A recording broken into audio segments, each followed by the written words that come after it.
who was painted as the villain by the press, but later we realized they were actually the victim or completely misunderstood. Andrea Yates.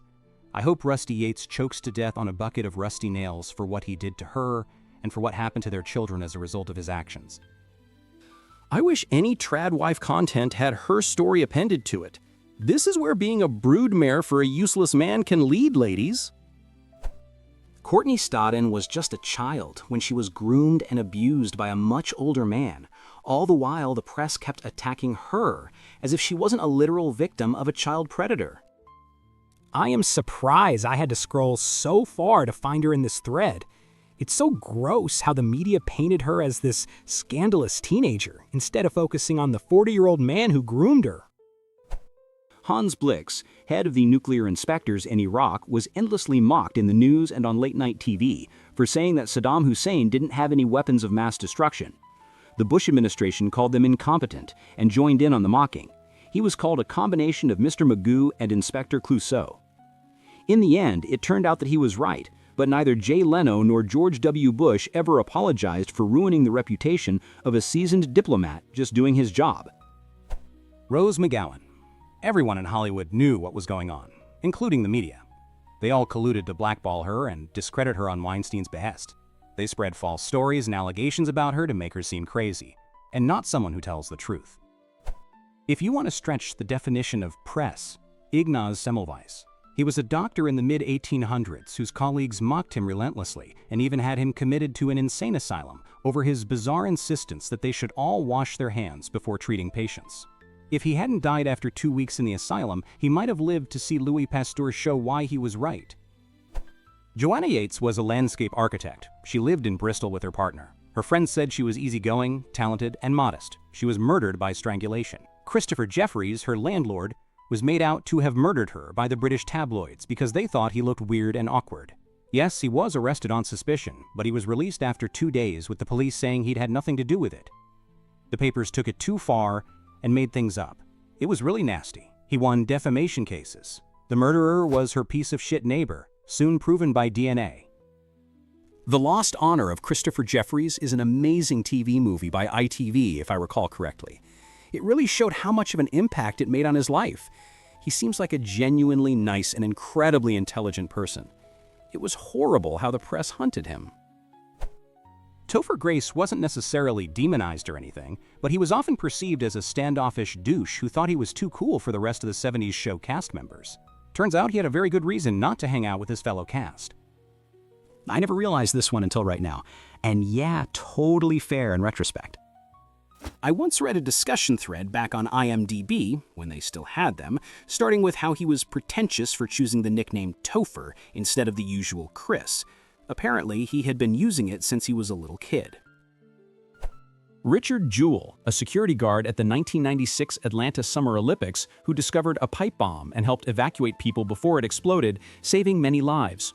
He was wrongly identified as a suspect by the FBI and media, ruining his reputation. Yes, horrible how the press convicted him. Kathy Scruggs of the Atlanta Journal-Constitution was the lead of the mess.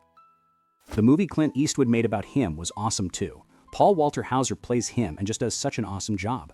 Finding out that what the FBI did to him in the movie actually happened to him in real life is absolutely insane.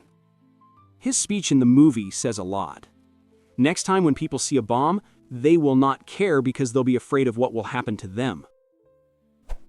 Courtney Love took a lot of heat for outing Weinstein when she did. Sinead O'Connor similarly for protesting the Catholic Church hierarchy. Christopher Jefferies, hounded by the press and accused of murdering a tenant of his. They made fun of his appearance and his demeanor. Turns out, he was totally innocent. Thankfully, he received damages from 8 national newspapers for libel. He popped into my mind as soon as I read this. It was shocking. Jason Watkins did a fantastic job portraying him in the series made about his appalling treatment by the press. It was a perfect storm for a media-conducted witch hunt. An attractive young blonde woman goes missing just before Christmas, a time that's traditionally quite thin on news, and then her body is found on Christmas Day of all days. Of course, aboard media is going to descend on it like locusts and push it straight to the front page. Her landlord, being an unconventional-looking retired teacher, is going to be catnip to them, printing every salacious detail as evidence of him being a wrong-in. Meanwhile, the actual murderer, her neighbor, was a perfectly normal-looking guy who you wouldn't think twice about if you passed him on the street. The victims of the Hillsborough disaster. Never buy the sun-disgusting rag not fit to wipe your ass with. Cliff Richard. Police got a tip that he was a pedophile, got a warrant, and searched his house.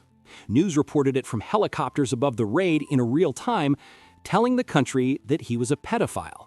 Turns out he was innocent. I always knew he was innocent from the start. Also, he sued the BBC, who had helped to build his career up, and won. Sarah Michelle Gellar. She's a stellar actress who got labeled difficult on the Buffy set. Turns out, working 20-hour days and protecting her co-stars from Joss makes you difficult. Speaking of Buffy, Eliza Dushku, Faith actress, retired from the industry after she was fired for reporting blatant sexual harassment from Michael Weatherly. Anthony Rapp. He accused Kevin Spacey of sexually assaulting him when he was 14, and Spacey was a grown adult. Spacey basically wriggled out of the civil suit by claiming that he was drunk and had no memory of the incident. Rapp got crucified in the media and, as a result, lost the civil suit he filed against Spacey. After Rapp spoke out, 14 more people came forward with allegations against Spacey, including several celebrities. So, yeah. I think it's pretty safe to say that Anthony Rapp was telling the truth, and he deserved way better. I saw Anthony at a Trek convention last year, and he seems like such a lovely person. He sang a bit of a song he sings to his young son at the crowd's request. I also saw him at his table a few times, and every time I passed by, he was engrossed in conversation with someone, whether it was a fan or his chaperone. He seemed so down to earth. Joanne Leese, who managed to escape Bradley John Murdoch, but unfortunately her partner didn't. These events inspired Wolf Creek. She was painted as weak, selfish, an awful woman, even suggestions that she helped Murdoch and knows where her partner's body is. During the trial, the court had her hands bound behind her body just as Murdoch had done to her, and she had to demonstrate how she was able to get her bound hands from behind her to the front of her body. This was done while Murdoch was sitting only meters from her. Courtney Stodden. That poor girl's family married her off to an old man when she was still a child, and the entire country laughed and mocked her and called her a slut. She was a punchline, but in reality, she was failed in every way.